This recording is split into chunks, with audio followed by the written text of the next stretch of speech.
Namaskar and welcome to another episode of What Does This Data Say? Now, today let us talk of Bihar. And whenever I talk of Bihar, I get a kind of mixed feelings. On the one hand, we have these young Bihari men and women, very enterprising. They travel thousands of miles looking for employment just in order to feed themselves and their families back home. There is practically no state in India today where you won't find a hard-working Bihari young boy or a girl. On the other hand, we have the political class of Bihar who have been running the affairs of this state for the last 75 years.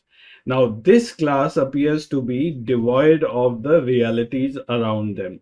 They are least bothered what is happening in the rest of the country. They are only bothered about their political survival within that state. It appears that this political class is lost in space and time. For the last 75 years, Bihar has remained standstill. So today it is a matter of survival for the young Biharis. So who is responsible for the bad state of affairs in Bihar? Is it the political class or is it the Bihari people themselves? Stay with me and I am going to present to you some very exciting data on this aspect. Let's have a look at some of the recent political developments in the state of Bihar.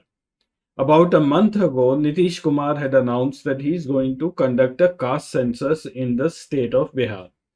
Now, this did not go well with the BJP central leadership. They have all along been against conducting any caste-based census within the country. However, Nitish Kumar was smart enough. He called an all-party meeting and pushed through this proposal. When all the political parties in the state of Bihar supported this Nitish Kumar's proposal, BJP's state unit had to fall in line. They came up with some riders, but ultimately have agreed that a caste-based census can be done. Now, that's another thing that the BJP in Bihar has no other option but to support Nitish Kumar. The last assembly election in Bihar was held in 2020, and today we are somewhere midway. That is, Nitish Kumar is halfway through. The next election is going to be held in 2025. So, this decision of Nitish Kumar regarding the caste census, keeping in mind the next election. The Bihar Assembly has 243 seats. The halfway mark is 122. In the last election, NDA has 127 seats, 77 contributed by BJP and 45 by JDU. On the other side is the Mahagathbandhan led by RJD, which was the single largest party in that election, having 80 seats, and then we have the Congress and others which contribute 20 more seats. If you want to know what is the strike index, see my last episode where I have explained this. But the figures of the strike index indicate that BJP is in a very precarious position. So if they don't support Nitish Kumar at any time, Nitish Kumar is just one jump away to join the Mahagathbandhan and continue his chief ministership. And this is something that the BJP wants to avoid at all costs. It doesn't want to find itself out of power when the next elections are held in 2025. Nitish Kumar feels that his electoral stock vis-a-vis the BJP is dwindling. And therefore, this caste-based census is going to help him recover the political ground. And therefore, he is exploiting the situation to the fullest. If you have observed these days, Nitish doesn't comment on any of the initiatives which have been taken by the BJP, whether it was the presidential candidate nomination or the Agnipath scheme. In fact, Modi is not too happy with Nitish on the stance that he has taken for the Agnipath scheme. In fact, of late, and to the displeasure of the BJP, Nitish has been rather indifferent towards the Bharatiya Janata Party. Through the caste census, Nitish Kumar wants to outwit and outsmart the Bharatiya Janata Party. The battle for Bihar for 2025 has already begun. And this battle is not between Nitish and the Mahagathbandhan, it is between Nitish Kumar and the BJP. The arithmetic is very simple for Nitish Kumar. He has 45 MLAs and he is the chief minister in an assembly of 243. The opposition today has close to 115 seats, that is the Mahagathbandhan and the Congress. Now, if Nitish drops further, he comes down to about 20 or 25 MLAs, then no one is going to make him the chief minister, neither the BJP nor the Mahagathbandhan. So it is imperative that he maintains his share, rather tries to increase it so that he can retain his bargaining power. On the other hand, the BJP is also thinking in a similar manner. They feel that if they can increase their MLA count by snatching a few from Nitish Kumar, then after the next election, they will have full control in the state of Bihar. And that is where all the dirty caste politics is coming into play. Bihar is one state where casteism has been deep rooted into that society. Bihar is also infamous for the numerous caste wars that have happened in the state.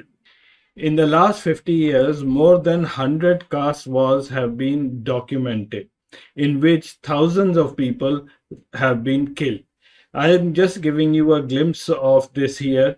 The details you can find in the link which I have given below. One thing to observe is that most of the caste wars have happened between the upper caste landlords and the lower caste scheduled castes or the Dalits. This is the list from 82 to 86. Again, it is the upper caste against the lower scheduled caste. The last reported caste war was in 2013 between the Rajputs and the Dalits, which left 50 people dead. There are not many documentary proofs of caste wars after 2013, that is when the political dispensation changed in the country. There are a few skirmishes, but then they often don't get reported. The last caste census in the country was done in 1931 by the Britishers. Thereafter, no caste census has ever been done, and rightly so. However, the UPA government in 2011 did conduct a socio-economic based caste census, but they were not able to publish the results before they were voted out of power. In 2014, when the Modi government came to power, they had a look at this data and decided that they will withhold the caste data, and they published the remaining key findings. Nitish Kumar believes that if he knows the precise number of the population of each caste in the state, that will help him tailor the reservation policy and also ensure equitable distribution of benefits. But the BJP says that there is always a possibility that this caste census will lead to heartburn and it could again lead to caste wars. It has also alleged that mere act of labeling a person as belonging to a certain caste tends to perpetuate the system, and rightly so. There has to be a day when we stop this caste system in India. And not only this, the definition of caste itself is quite dubious in our country. The Socio-economic survey had come out with a figure of 4.3 lakh castes in the country, castes and subcastes, whereas recently the central government has given an affidavit in the Supreme Court stating that there are only 3,747 castes within the country. BJP is cautioning the Nitish government not to dig too deep into this caste issue, because you can well imagine that if he comes out with 4.5 lakh castes and then you start appeasing each one of them, what is going to happen to the state of Bihar? A hugely fragmented society is going to get further fragmented, and that is going to lead to an unrest. The population of Bihar in 2021 stood at 12 crores 88 lakhs. 83.3% were Hindus and 16.7% Muslims. This is the only state in the country where the Hindu population and the Muslim population is above the national average. This means that the minorities are almost missing in the state of Bihar. Let's have a quick look at the caste demographics of Bihar. There are 33 OBC castes in the state, which include the Yadavs, which is the caste of Lalu Yadav and his family, and the Kurmis, which is the caste of Nitish Kumar. Another surprising thing was that we find Muslims also having castes and are part of OBC and the EBC categories. The economically backward castes in the state are 113, the scheduled caste 22, which consists of Dalits and Mahadalits, scheduled tribes 29, and the general or the upper caste are 7, which are the Bhumihars, which are the landlords in the state, Rajputs, Brahmins, Kayas, Baranwal, Thakur, and Jats. Though Nitish Kumar and the Yadavs come from the OBC category, Nitish Kumar found it more beneficial to seek the support of the BJP, which is a party known for its support to the upper castes. So Bihar remains a state where about 80% of its population is in the backward category. We have the OBC EBC at 48%, the scheduled caste Dalit Mahadalit 16%, scheduled tribes 1%, Muslims 17%, and the forward castes are only 18%. So why does Nitish Kumar fear the BJP when it comes to caste politics? The next figure is going to make everything. This is a figure of caste and community representation among the MLAs who were elected in the 2020 election. The number of MLAs is listed here in each of the major political parties. The color code of these bars is as follows. The light blue color here represents the OBC category. For instance, the JDU and the RJD both have their 50% MLAs coming from the OBC EBC categories, whereas for the BJP it's around 37% and only 10% of the MLAs in Congress come from the OBC category. The brown bar next to this represents the upper caste.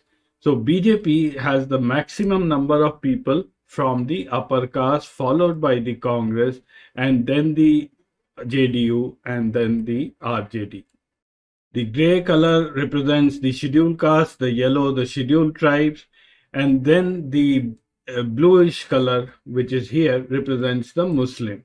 It may be noted that there are no Muslim MLAs in the JDU and the BJP. The RJD vote bank remains strong and stable. The Congress is already down to its lowest performance, so the tussle remains between the JDU and the BJP. So Nitish Kumar's attempt via the caste census is to further dissect these blue bars here pertaining to the OBC, EBC categories. And having done that, then he can go and dish out all the goodies to these people so that they keep voting for him or even switch the side from the BJP to the JDU. Now, putting this plan in action is going to take time, and therefore, I say that the battle for Bihar for 2025 has already started. So, in this uncertain and volatile situation in Bihar, what does a young Bihari do? He migrates out of the state where not only he gets employment, but then no one is really bothered about his caste over there. He gains some respectability in life which he doesn't get back home. In terms of interstate migration, Bihar stands second only to Uttar Pradesh. 15% of the interstate migration within the country comes from Biharis leaving Bihar. The state economy has failed to generate enough employment opportunities within the state, which is the biggest region of migration. It is estimated that anywhere between 1.5 to 2 crore Biharis today are working outside the state.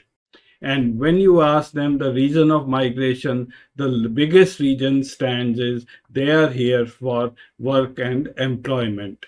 55% of Biharis leave the state due to work or employment against the India average of just 24%.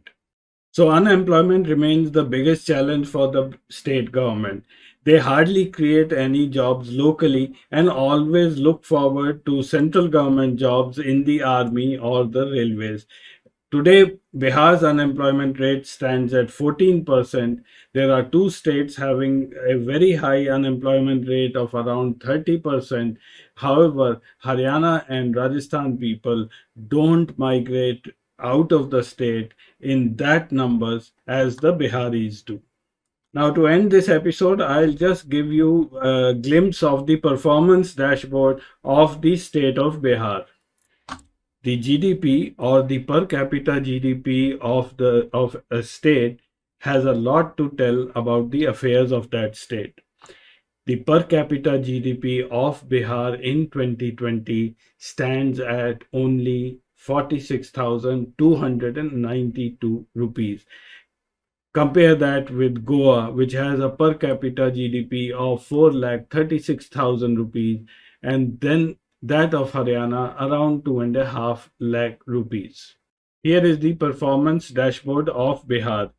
I have picked up these values from one of the RBI's reports on Indian states. I compare Bihar with the rest of India. Any red cell which you see here means that that parameter is worse off than the India average. For instance, sex ratio, females per thousand males, Bihar stands at 918. Compare that with India average of 943. Literacy rate in percentage 61.8%. Compare that with India average of 73%.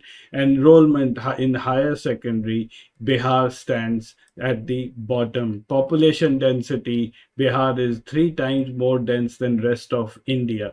Birth rate still is about 20-25% higher than that of India. They produce more kids than the rest of the country. Infant mortality and life expectancy is equal to that of the Indian rate. And then we come to unemployment, which is almost double when you compare it with the Indian average.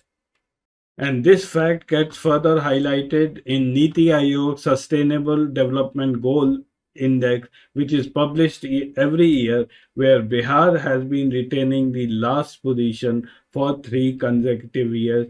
This year, the overall Bihar score was 52 and it was at the bottom of the list, whereas Kerala, which has been on top always, had a score of 75. This report is available on Niti Aayog's website. Many people say that why should we be bothered if Bihar is doing badly? There are three reasons, and then I'll close this episode. Firstly, when 1.5 crore Biharis land up in other states, it creates a pressure on the local job market. They are taking away jobs which would otherwise have been done by the locals, and then it creates a problem of local versus outsiders, as it happened in Maharashtra. Secondly, the social economic caste survey has also talked of rural distress. When people stay away from their homes for a very long time, it creates its own social problems, and then those people tend to come under a sort of distress which is not easy to cope up with. Their earnings are meager, they don't go home very frequently, maybe once in a year, so there are several problems will start cropping up.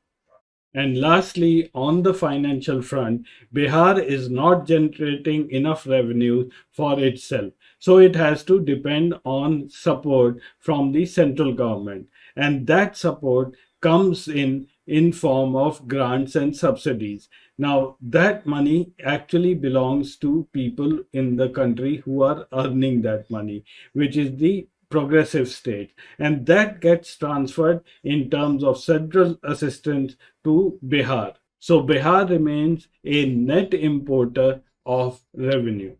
This casteism in Bihar has to stop someday. Otherwise, I see no future for Bihar in the near future. So that's all in this episode. This week, I'll see you again next week. Till then, goodbye and namaskar.